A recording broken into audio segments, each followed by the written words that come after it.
Hello guys, so today the topic is what are the diatomic molecules. You must have heard many times like diatomic molecules, monatomic molecules, but particularly in this video we'll be discussing about what are diatomic molecules. Specifically, what are, if someone comes and asks you what is a diatomic molecule, you should be able to tell the answer. So that's the reason I made this video. Since you need to know the basics, right? So that's the thing about this topic. Very basic topic. Yeah.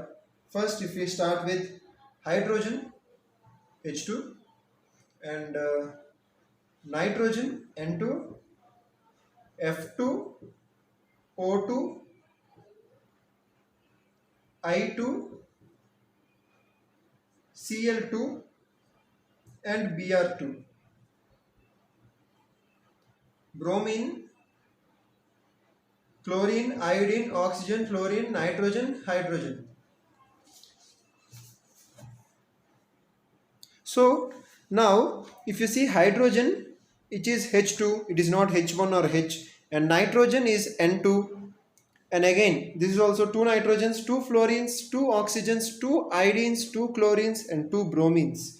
But the common thing in all these molecules is that every molecule is diatomic here. Why I said diatomic, why I use the word diatomic is because there are two atoms of hydrogen, two atoms of nitrogen, two atoms of fluorine, two atoms of oxygen, two atoms of iodine, two atoms of chlorine, two atoms of bromine. By now you must have understood that the common thing is that two atoms. So that is the reason why they are called diatomic molecule.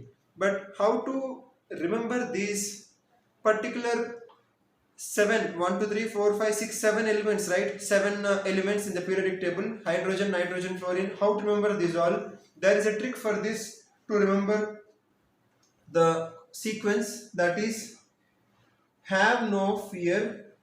H is have, N is no, F is fear, O is off, I is ice, C is cold, B is beer. We are not encouraging alcohol or any other things, but generally this is how you need to remember. You can also make some other catchphrases by your own. There's no problem in it, but the thing is that you should be able to understand or remember, memorize the sequence of this. Even if you don't memorize the sequence, there's no problem, because if you see here, it is first element, this is seventh element, ninth element, and then so on, right? The numbers of the elements, they're increasing, right? So here it may be oxygen may come after oxygen comes before fluorine, but there's no problem in that. Generally this is how in the halogens, iodine, chlorine, bromine, this some of the order may go up or down, but this is how generally you need to remember. If you forget about this, this is how you need to remember, that is have no fear of ice cold beer. Yeah, so this is the sequence. After watching this video, please go to Lewis structures playlist and watch the entire playlist of Lewis structures. There I have explained very clearly about the Lewis structures. I have given so many examples. Please do watch that after this video. Thank you so much.